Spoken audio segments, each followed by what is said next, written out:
지난주에 우리는 불평하는 행위에 대해서 살펴보았습니다. 불평은 만족스럽지 못한 현재의 상황이나 또 다른 사람에 대해서 부정적인 의사표현을 하는 것을 말하겠죠. 불평한다. 자, 그런데 이 불평이 현재의 상황이 아닌 지금 벌어지지도 않은 앞으로 미래의 일들에 대해서도 똑같이 적용되어 줄 수 있다는 것을 여러분 아시겠습니까? 불평은 현재의 일만 얘기하는 게 아니라 미래의 일까지 끌어오게 된다는 거예요. 자, 이때는 불평이라는 말을 쓰지 않고 뭐라고 말할까요? 그렇습니다. 염려하다라는 말로 바꿔 쓰게 되는 거죠. 자, 그래서 이 염려는 현재의 일이 아닌 미래에 일어날 수 있는 상황과 환경에 대한 불평이라고 말할 수 있습니다. 이 불평과 염려의 차이를 설명해 보자면, 불평은 우리의 말과 태도나 행동으로 표현해서 밖으로 난다는 특징이 있죠. 자, 반면에 염려는 자신의 마음 속에서 근심과 걱정으로 이루어지기 때문에 밖으로 드러나지 않는 대신에 자기 마음 속에 쌓이게 되는 것 같아요. 이런 차이는 있습니다. 물론 때에 따라서는 자신의 걱정과 근심을 밖으로 표출해서 사람들에게 알리는 경우도 많이 있습니다.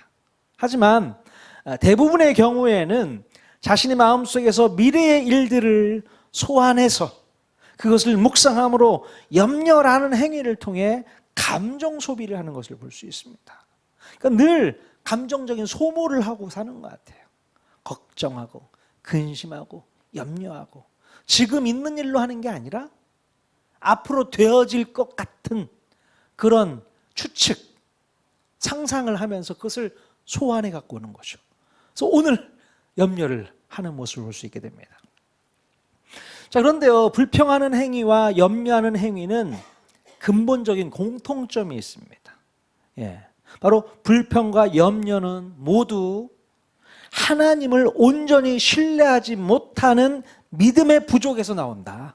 그렇습니다. 믿음이 부족하기 때문에 생기는 겁니다. 또한 하나님의 은혜를 잊었을 때에 공통적으로 발생한다는 특징이 있습니다. 그러니까 하나님의 은혜를 잊어버리게 되면 불평과 불만이 생기고 또한 미래에 대한 염려가 동전의 양면과도 같이 따라오게 되는 거예요. 그래서 하나님의 은혜를 잊어버리면 미래에 대한 확신이 없기 때문에 당연히 염려가 오게 되는 것입니다. 그러니까 우리가 하나님의 은혜를 늘 간직하고 살아야 돼요. 맞아, 이것이 하나님의 은혜지. 이것이 하나님의 은혜지. 늘 되뇌이면서 생각하셔야 됩니다. 자, 그래서 불평과 염려를 잘 다루지 못하게 되면 우리의 영적 성장을 방해받게 됩니다. 불평은 원망과 반항으로 이어지게 되고요. 염려는 두려움과 불신으로 이어지게 됩니다. 우리 마음의 평안을 빼앗고 기도의 능력을 약화시키는 주범이 되는 거예요.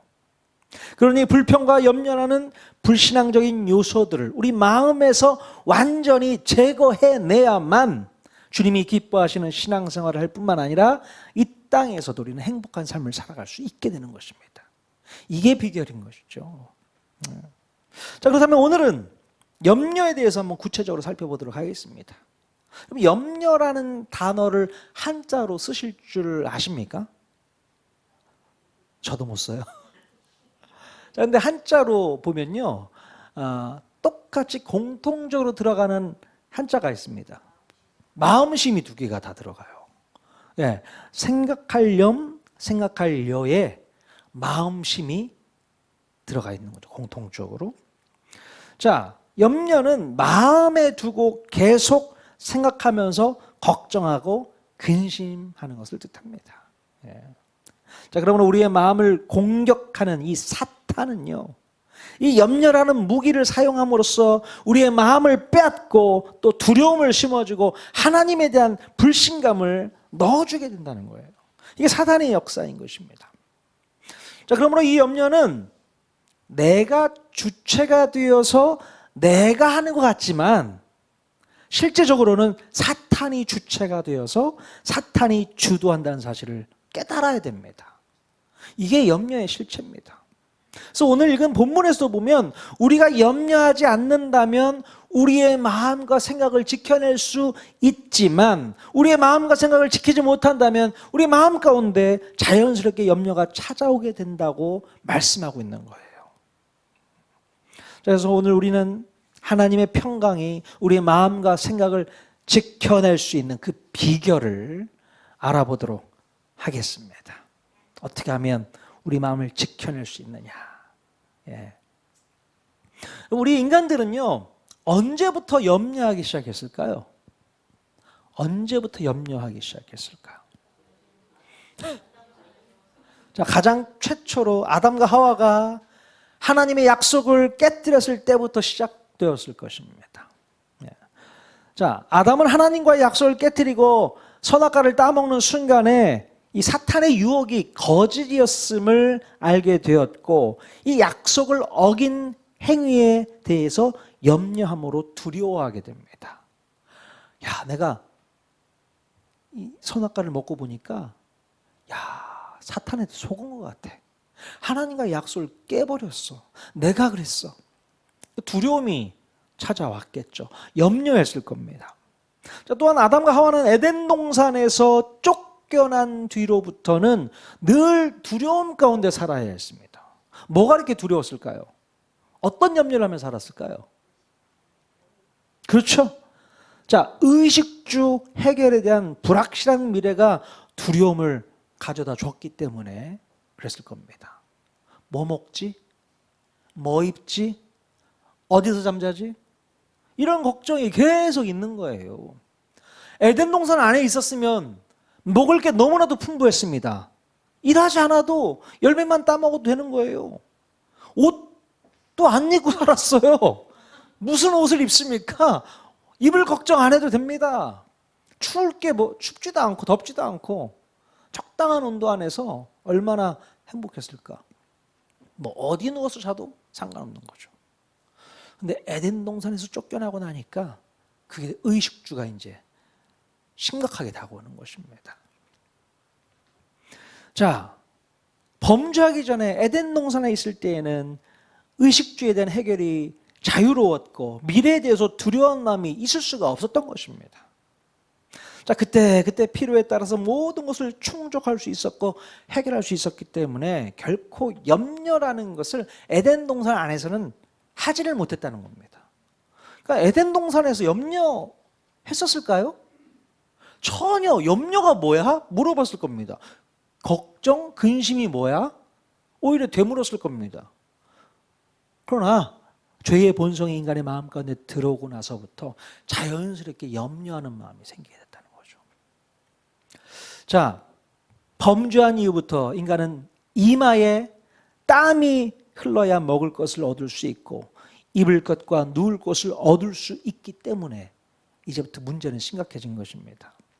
아마도 아담과 하와 때부터 그들의 후손들은 의식주 문제가 해결되지 않았을 때에는 배고픔도 있었고 또 헐벗어야 했고 제대로 누울 자리도 없이 방황해야 했었을 것입니다. 네. 그러니 이런 문제에 대한 트라우마가 인간의 마음에 깊게 자리 잡게 되자 걱정과 근심과 염려가 인간 마음속에서 떠나지 않고 늘 장착되어 살아가고 있는 것입니다. 이게 자연스러운 거죠. 걱정, 근심, 염려. 그래서 오늘도 사람들은요, 불확실한 미래를 내다보면서 일어나지 않은 일까지 미리 걱정하는 습관이 있어요. 미리 걱정합니다. 특히 경제적인 문제. 지금은 잘 먹고 살아도 언제 내가 경제적인 활동을 못하게 될 수도 있잖아. 그러니 벌써 그 날을 생각하면서 걱정하고 있는 거예요. 먼 미래에 뭘 준비해놔야 되는 거 아니야? 뭐 이런 노후 문제에 관련돼서 걱정하고 있죠. 경제적인 문제가 있습니다. 또 건강 문제. 지금은 건강해. 근데 나중에 내가 무릎이라도 아프고 어깨라도 아프고 걷지를 못하면 어떡하지? 누가 수발 들어주지? 뭐 이런 걱정. 아프면 어떡하지? 지금은 괜찮은데 한 10년, 20년 뒤를 생각해서 걱정거리를 막 끌고 와요. 야, 걱정 빨리 와봐. 나랑 같이 걱정하자. 이러고 살아요. 또 자녀 문제 때문에 또 걱정 많이 하지 않습니까? 야, 이 녀석이 어떻게 클런지 참 걱정 많이 되죠. 예. 그 외에 또 죽음에 대한 문제. 죽음을 다 두려워하지 않습니까? 언제 나는 어떻게 죽게 될까? 많이 아프다 죽게 될까? 아니면 잠자다 죽게 될까? 예. 편하게 죽고 싶은 마음이 다 있잖아요. 죽게 되면. 예. 자, 이런 문제들을 안고 살아가게 됩니다. 그러니까 이런 문제들을 가지고 걱정하고 근심하는 것은 정말로 당연한 일이에요. 인간이기 때문에, 죄의 본성을 가지고 있는 인간이기 때문에 이런 문제를 가지고 걱정하는 것 당연하다고 생각합니다. 내 자신이 이 모든 것을 책임져야 한다는 그 부담감 때문에 잠을 이룰 수가 없어요. 그 책임감이 얼마나 무겁습니까? 특히 내 스스로 통제할 수 없는 영역까지도 붙잡으려고 하기에 염려는 더 커지게 됩니다. 우리가 죽음의 문제까지 해결할 수 있는 방법은 없지 않습니까? 예. 그러니까 그것까지 끄집어내서 걱정하고 염려하려니까 스트레스가 그냥 쌓이는 거예요. 밤마다 잠을 못 자는 거예요. 잠 못 주무신 분 계세요? 얼마 전에도 잠을 못 주무신다고 해서 제가 기도를 해드렸어요. 그래서 중간에 주중에 전화를 드려봤습니다. 어떻게 잠 잘 주무세요? 아유, 잠이 안 와요. 성경을 읽으세요. 말씀 읽으면 바로 졸리잖아요. 저만 그래요? 예. 아무튼 왜 이렇게 잠이 안 올까? 예. 마음 가운데 뭔가 걱정하고 근심하고 염려하는 것이 있기 때문이 아닐까 싶습니다. 자, 그런데 믿지 않는 사람들은 그렇다 치더라도 하나님을 믿는 우리 그리스도인들이 염려하게 된다면 그 이유는 무엇일까요? 하나님을 믿는 자녀들이 왜 염려를 하느냐 말이죠. 왜 그렇습니까 도대체? 하나님을 믿지 않으면 그렇다 치자고요. 하나님을 믿을 구석이 없으니까 내가 뭘 믿겠습니까? 그러니 걱정하고 근심하고 염려하는 건데 우리 하나님의 자녀들은 왜 걱정하는 거예요? 왜 염려하는 겁니까? 그 이유가 무엇입니까? 알아야 되는 거죠. 몇 가지 한번 이유를 찾아봤습니다. 첫 번째 이유는 우리의 믿음이 아직 온전하지 않기 때문이 아닐까 싶습니다. 무슨 믿음이요? 하나님을 향한 믿음. 그 믿음이 온전하지 않기 때문에 하나님을 믿는다 하면서도 걱정, 근심, 염려가 사라지질 않습니다. 자, 비록 하나님의 자녀인 그리스도인이라고 하더라도 완전한 믿음과 신뢰를 갖지 못하기 때문에 환경과 상황 앞에서 흔들리며 염려하게 됩니다. 우리 예수님께서 풍랑 가운데서 또 두려워하며 겁먹었던 제자들에게 뭐라고 말씀하셨는지 아십니까? 자, 마태복음 8장 26절 말씀 같이 한번 읽어보겠습니다. 시작. 예수께서 이르시되 어찌하여 무서워하느냐 믿음이 작은 자들아 하시고 곧 일어나사 바람과 바다를 꾸짖으시니 아주 잔잔하게 되거늘. 자, 우리 예수님께서는 제자들의 이 믿음 없는 모습을 보시면서 꾸짖으셨어요. 예? 뭐라고 꾸짖으셨습니까? 믿음이 작은 자들아, 야, 내가 너희와 함께하고 있는데 뭐가 걱정이야? 뭐가 두려워? 정말 니들 믿음이 없구나. 나 못 믿어? 나 예수야. 그러고 싶으셨을 것 같아요. 나 못 믿어? 자, 오늘 우리들도요, 하나님에 대한 온전한 신뢰가 부족하면 염려합니다. 예수님은 바로 제자들 곁에 있기라도 했지. 하나님은 눈에 보입니까? 안 보입니까? 하나님은 눈에 보이지도 않아. 그러나 여러분 기억하셔야 될 것이요, 성령님이 내 안에 살고 계시지 않습니까? 성령님을 느끼고 계시잖아요. 내 안에 계신데 계신지도 모르고 계십니까? 내 안에 계시기에 우리가 두려워할 이유가 없는 거예요. 주님이 나와 함께하고 계시다면 걱정할 게 없습니다. 하나님께서 안전하게 지켜주실 것을 믿지 못하면 염려하게 되는 겁니다. 믿지 않기 때문에 그렇다는 거죠. 자, 그렇다면 왜 우리는 하나님을 믿지 못하는 것일까? 그만큼 하나님을 신뢰할 만한 관계가 형성되지 않았기 때문일 거예요. 관계가 형성되지 않았다. 그러니까 하나님과의 관계 속에서 수많은 경험과 체험을 통해서 하나님이 어떤 분이신지를 제대로 알아봤더라면 하나님을 믿지 못하는 일은 없었을 것입니다. 예. 우리가 여전히 하나님을 잘 모르고 있기 때문에 믿음이 생기지 않는 것이고, 믿음이 없으니 염려를 하게 되는 것입니다. 우리가 요즘에 출애굽기 말씀 보고 있는데요, 출애굽한 이스라엘 백성들이 하나님께 불평하고 원망하고 짜증내지 않습니까? 왜 그러는 거예요 도대체? 하나님과의 관계가 아직 제대로 형성되지 않았기 때문에 그렇습니다. 그러니까 이스라엘 백성들은 아직 하나님과 뭔가 간보고 있는 중인 것 같아. 관계가 제대로 두텁게 형성되지 않은 상태인 거죠. 그러니 하나님께서도 이스라엘 백성들의 그 불평하는 모습 바라보면서 혼내지 않으셨어요. 아직은 너희와 나와의 관계가 아직은 없다는 거죠. 참으셨습니다. 근데 앞으로 우리가 이제 배우게 될 말씀은 출애굽기 18장 가면은 하나님과 이스라엘 백성 사이에 언약을 맺는 사이가 됩니다. 관계로 맺어지는 사이가 돼요. 그때부터는 상황이 달라지는 겁니다. 예. 나중에 가서 우리 하나님의 모습을 한번 보시면 될 것 같습니다. 자, 이렇게 하나님과 관계가 없으니, 뭔가 두텁게 맺어진 그 끈이 없으니 걱정하고 두려워하고 염려할 수밖에 없는 것이죠. 그러니까 하나님의 자녀들은 하나님과 나와의 관계가 어떤지를 늘 확인하고 되돌아보셔야 됩니다. 나는 주님과 좋은 관계를 맺고 있는가 생각해 보셔야 되는 거예요. 아시겠죠? 온전한 믿음이 있어야만 우리는 염려를 하지 않을 수 있다는 겁니다. 자, 그리스도인이 염려하는 이유 두 번째는요, 하나님의 주권을 잊었기 때문에 그렇습니다. 하나님의 주권을 잊어버리면 염려하게 됩니다. 우리 머리로는 하나님께서 주관하시고 다스린다 라고 알고 있지만, 실제 상황이 닥치면 하나님의 주권을 망각하고 내 힘으로 해결하려고 고집 피울 때가 얼마나 많이 있는지 몰라요. 창세기 12장에 보면 아브라함이 가나안 땅의 기근을 피해서 애굽으로 떠나는, 피신하는 사건이 있습니다.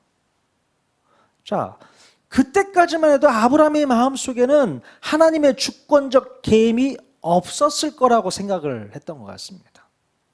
그러니까 내가 이 기근을 어떻게 해서든 헤쳐나가야 된다라고 생각을 했던 것 같아요. 그래서 염려하는 마음으로 가나안 땅을 떠나지 않았나 생각이 들어요. 자, 그러나 아브라함은요, 비록 기근이 찾아왔더라도 하나님께서 주권적으로 자기 자신과 가족들을 인도해 주시리라 믿었어야 됐습니다. 하나님의 주권을 믿지를 못했던 거예요, 그때까지만 해도. 왜 그랬을까요? 아까도 말씀드렸지만 그때 당시만 해도 아브라함과 하나님과의 관계는 여전히 두터운 관계가 형성되지 못했던 것 같습니다. 그러니 하나님의 주권을 아브라함이 인정하지 못한 꼴이 돼버린 거고, 어떻게 해서든 먹고 살아야겠으니 음식이 풍부한 애굽 땅으로 향했던 것입니다. 이런 일이 발생하는 거예요. 자, 하나님의 주권적 개입을 잊어버리게 되면 내가 개입하게 되고 염려는 그때부터 더 커지게 됩니다. 여러분, 하나님의 주권을 인정하실 수 있기를 바랍니다. 여러분의 인생을 하나님께서 책임져 주실 거라고 저는 믿습니다. 제 인생도 책임져 주실 겁니다. 우리 통하는 교회의 미래도 책임져 주시리라 믿습니다. 그 믿음 가지고 나아가는 거예요. 뭐 죽이기라도 하시겠습니까? 예, 죽이면 죽죠 뭐. 그게 주님의 뜻이라면 죽으면 되는 거 아니에요? 죽음이 두렵습니까? 너무 죽음을 쉽게 얘기한다고?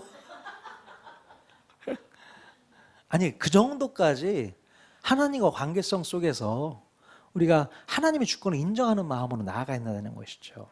주님 저 죽이시면 죽을게요. 빨리 천국 데려가세요. 그게 속 편합니다. 이런 마음으로 마음 느긋하게 살아가는 거죠. 그런 믿음이 저와 여러분 모두에게 있기를 주님의 이름으로 간절히 축원드립니다. 네. 자, 그리스도인들이 염려하는 이유 세 번째는요, 세상적인 가치와 욕심에 여전히 매여 있으면 걱정하고 염려합니다. 예. 우리 하나님의 자녀들도 이 땅을 살아가면서 물질, 건강, 자녀의 또 미래의 문제에 집착할 때에 바로 염려에 사로잡혀서 마음을 빼앗길 수가 있다는 거죠. 예. 마태복음에 보면 씨 뿌리는 자의 비유가 나옵니다. 자, 농부가 씨를 뿌리는데 그 씨가 네 종류의 밭으로 떨어지게 되는 것을 알 수 있죠. 어떤 밭으로 떨어져요? 길가밭, 돌짝밭, 가시떨기밭, 또 옥토밭에 떨어지게 되는데, 특히 세상적인 가치와 욕심에 매여 사는 사람의 그 마음밭이 가시떨기밭입니다. 자, 마태복음 13장 22절 말씀 같이 한번 읽어보겠습니다. 시작. 가시떨기에 뿌려졌다는 것은 말씀을 들으나 세상의 염려와 재물의 유혹에 말씀이 막혀 결실하지 못하는 자요. 자, 이 사람은 말씀을 듣기는 들어도 이 세상적인 가치에 여전히 묶여있기 때문에 하나님의 말씀이 선포되어져도 말씀이 막혀서 열매를 맺지 못하고 염려를 하게 되는 것입니다. 그러니까 우리의 믿음이 교회를 오랫동안 다닌 것 같아도 세상적인 가치관에 사로잡혀 살면 염려는 떠나지 않게 되는 거예요. 늘 안고 살아가는 것을 볼 수 있게 됩니다. 그것이 가시떨기 밭인 거예요. 하나님의 말씀이 선포되어져도 그 말씀이 우리의 마음을 사로잡지 못하고 늘 세상적인 가치에 의해서 끌려다니는 겁니다. 그러니 늘 염려, 근심, 걱정이 나를 올가매고 있는 것이죠. 어떻게 이게 열매를 맺겠습니까? 말도 안 되는 거죠. 결실을 맺지 못한다 말씀하고 있습니다. 세상의 염려와 재물의 유혹에 말씀이 막혀버린다는 겁니다. 네. 정말 그래요. 우리 그리스도인들은 재물에 의해서 우리의 마음을 빼앗겨서는 안 됩니다. 정말 여러분, 돈만 있으면 걱정거리가 다 없어질 거라고 생각하시잖아요. 돈만 많으면 난 걱정거리가 없을 텐데. 돈이 없어서 문제지. 이거 다 거짓말입니다. 돈이 아무리 많아도 걱정거리가 없어질까요? 아니요. 또 다른 걱정거리가 또 발생합니다.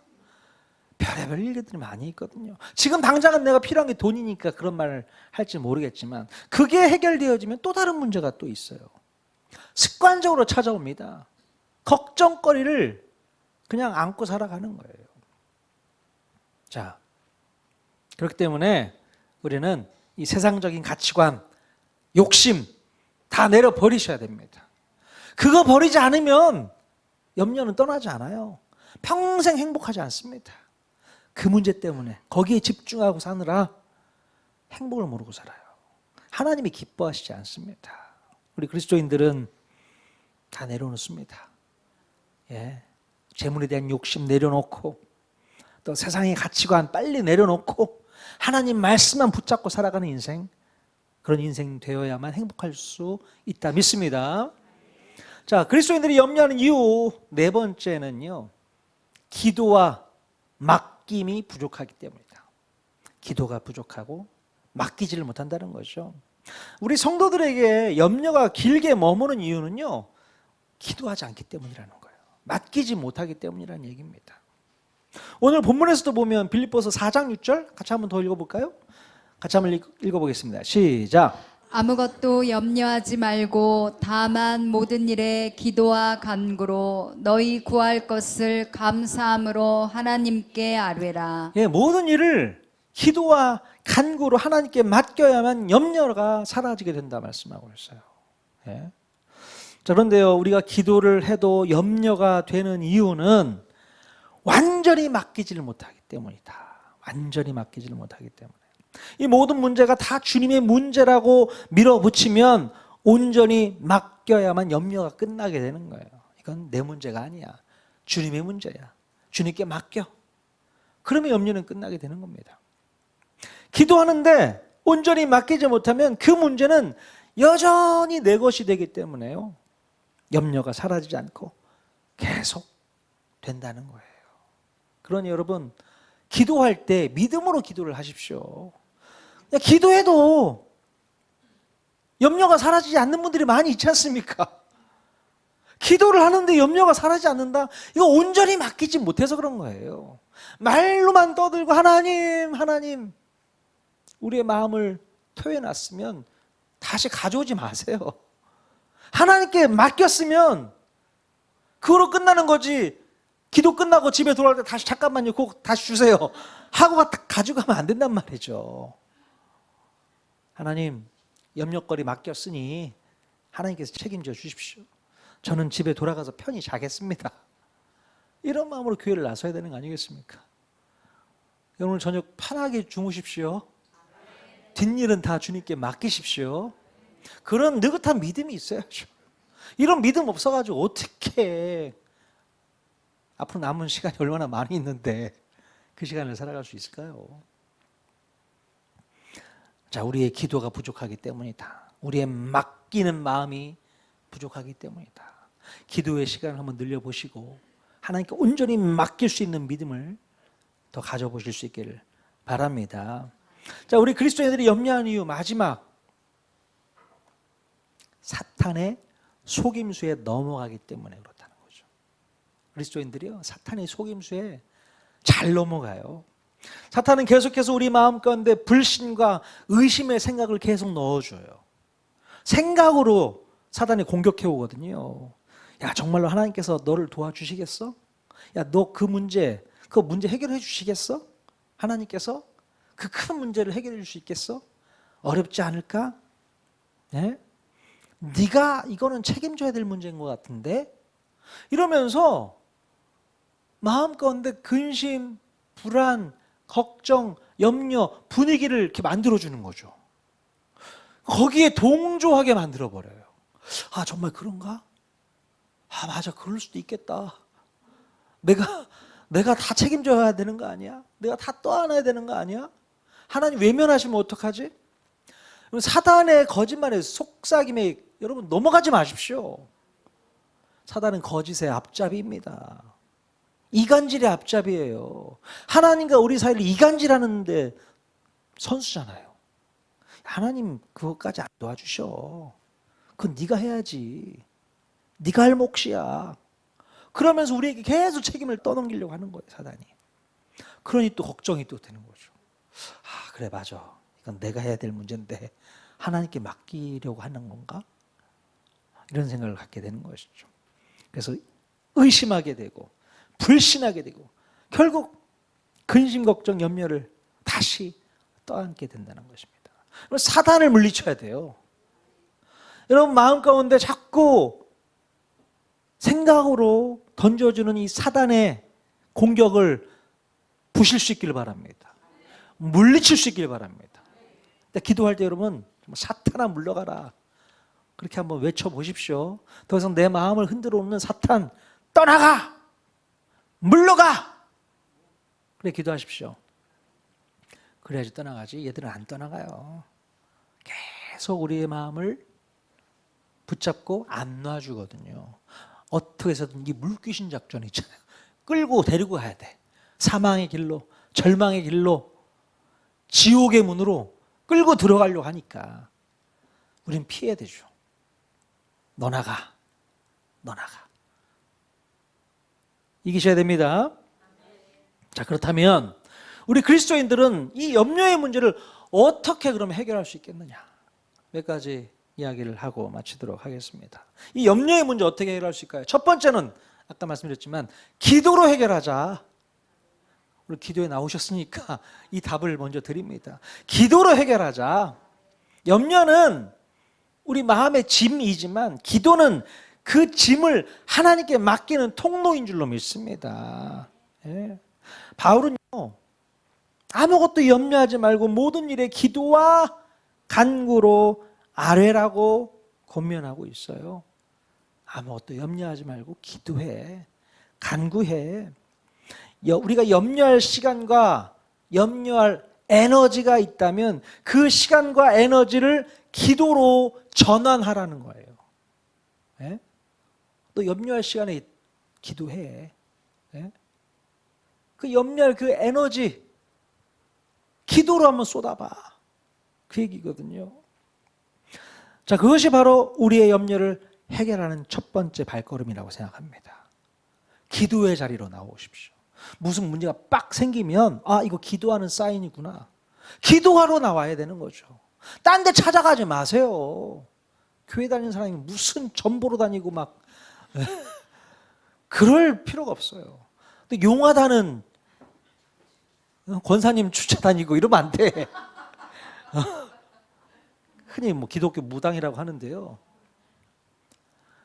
가능하면 교회 나와서 이 기도의 자리에 나와서 하나님과 단판을 보셔야죠.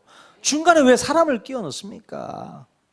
가끔 은사자들이 있긴 해요. 근데 거기 한번 매이게 되면 계속 그분에게 찾아가. 하나님께 직접 가지 않고 은사자를 찾아가는 거야. 오늘도 나에게 무슨 말씀을 해주실까? 야, 여러분 절대 그러지 마십시오. 기도로 나오십시오. 기도할 때 하나님께서 여러분이 답을 주실 줄로 믿습니다. 어떻게 또 이 문제 해결할 수 있는가? 두 번째는요, 하나님의 주권을 신뢰해야 될 줄로 믿습니다. 하나님의 주권 끝까지 신뢰합시다. 마태복음 6장 32절 같이 한번 또 읽어보겠습니다. 시작. 이는 다 이방인들이 구하는 것이라. 너희 하늘 아버지께서 이 모든 것이 너희에게 있어야 할 줄을 아시느니라. 자, 우리 하나님께서 우리의 필요를 다 알고 계신다는 거예요. 예? 이 모든 것이 너에게 있어야 할 줄 아신다. 그러면 끝이지 뭐. 하나님이 알고 계시니까. 근데 우리의 문제는 뭐예요? 하나님이 모르실까 봐 걱정하는 거 아닙니까? 하나님이 모르시는 거 아니야? 지금 이스라엘 백성들 지지난주에 말씀 나눴지 않습니까? 하나님이 안 계신 거 아니야? 그러니 더 걱정되고 염려되는 거 아니겠어요? 하나님 모르시는 거 아니야? 내가 이렇게 좀 중요한 상황이 있는데 도대체 하나님 뭐지? 그러니 또 걱정이 되고 염려가 되는 거 아니겠습니까? 여러분 하나님 주권을 인정하십시오. 어떻게 우리를 인도하실지 그것을 기대하면서 하나님을 바라볼 수 있기를 바랍니다. 우리를 오른쪽으로 이끄시면 오른쪽으로 가시면 되고 왼쪽으로 이끄시면 왼쪽으로 가면 되고 앞으로 가라 하시면 앞으로 가면 되는 거예요. 주님 말씀하시면 내가 나아가리이다. 주님 뜻이 아니면 내가 멈춰서리다. 하나님의 주권을 인정하는 행위 아니겠습니까? 하나님의 주권을 인정하지 않으면 내 생각, 내 계산, 내 판단대로 늘 끌려다니는 사람이 생기게 돼요. 하나님의 주권을 인정하지 않습니다. 오히려 사람들의 말에 현혹당하는 거죠. 유튜브에 누가 얘기를 하면 그거는 막 그렇게 막 믿어. 철석같이 믿어 그거는. 조심하십시오. 하나님의 말씀 앞에 순종하셔야죠. 하나님의 주권을 인정하시고 돌아가셔야 됩니다. 자, 세 번째, 염려의 문제를 어떻게 해결할 수 있는가? 여러분, 감사하는 마음을 지킬 수 있기를 바랍니다. 감사가 떨어지면 안 돼요. 감사하다, 감사하다, 이 마음을 살아야 됩니다. 너희 구할 것을 감사함으로 아뢰라 말씀하고 있어요.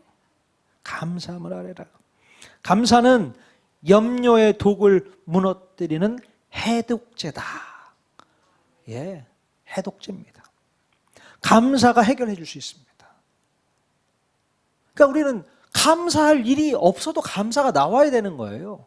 근데 늘 우리는 뭔가 감사할 이유가 있으면 감사한다라고 생각하는데 절대 그렇지 않습니다. 하나님 앞에서 감사할 이유가 없어도 감사로 나아갈 수 있어야 되는 거예요. 그 감사가 우리의 염려를 해결해 주는 겁니다. 다 녹여주는 거예요. 감사가 풍성하게 있는 사람 앞에 무슨 염려거리가 튀어나올 수 있겠어요? 이미 감사로 다 녹여버렸는데 그거면 끝나는 거죠. 여러분 하나님 앞에 감사할 수 있기를 바랍니다. 범사에 감사해라. 범사에 감사라는 어떤 환경과 상황 속에서도 감사해라 그 얘기입니다. 그래야만 염려의 문제 해결할 수 있는 줄로 믿습니다. 마지막으로는요, 우리의 우선순위를 바로 세워야 될 줄로 믿습니다. 우선순위가 뭐예요? 급하다고 하는 게 중요한 게 아닙니다. 정말 중요한 일이 있어요. 그거부터 해라. 그거에 대한 개념부터 바꿔라. 세상적인 개념으로 따라가지 말고 하나님 말씀에 우선을 둬야 된다. 자, 마태복음 6장 33절 말씀 같이 읽겠습니다. 시작. 그런즉 너희는 먼저 그의 나라와 그의 의를 구하라. 그리하면 이 모든 것을 너희에게 더하시리라. 예, 너희는 먼저 그의 나라와 그의 의를 구해라. 그리하면 어떻게 한다고요? 이 모든 게 뭐예요? 네가 걱정하고 염려하고 두려워하는 그 상황과 환경들, 이런 것들을 다 너에게 더해 주실 것이다 라고 말씀하고 있습니다. 그러니 이 말씀 앞에 순종하십시오. 먼저 그의 나라와 그의 의를 구하는 우선순위를 지켰으면 좋겠습니다. 그게 가장 중요한 우선순위예요. 하나님 앞에 부르짖고 아뢰고 예배하는 것, 말씀으로 무장하는 것, 이것이 우리의 우선순위가 되어야 될 줄로 믿습니다. 어디 가서 뭐 세상에 어떤 그런 좋은 말들을 듣는 게 답이 아니에요. 사람의 말을 듣고 위로받을 생각하지 마십시오. 예? 용하다는 점령이 찾아갈 필요도 없습니다. 오직 그의 나라와 그의 의를 구하는 순간 하나님께서는 문제 해결 끝. 내가 그 모든 거 다 채워준다 말씀하셨어요. 이 말씀들을 꼭 믿었으면 좋겠어요. 나의 말씀으로 믿으세요. 하나님이 나에게 주시는 말씀으로 믿어야만 역사가 일어나는 거예요. 아휴, 목사님은 맨날 설교할 때 저런 말씀 쓰시는 거지 뭐. 설교할 때만 하는 소리야. 벌써 마음이 꼬여서 그래. 말씀을 말씀대로 순수하게 받아들여야 되는데 말씀을 말씀대로 안 받아들여요. 되겠어? 이런다니까. 여러분, 정말 우리가 하나님 앞에 먼저 우선순위를 두면요, 불필요한 염려거리 다 사라지게 될 줄로 믿습니다. 하나님께서 해결해 주신다는 것을 믿고 오늘도 승리하는 저와 여러분 모두가 다 될 수 있기를 주님의 이름으로 간절히 축원드립니다.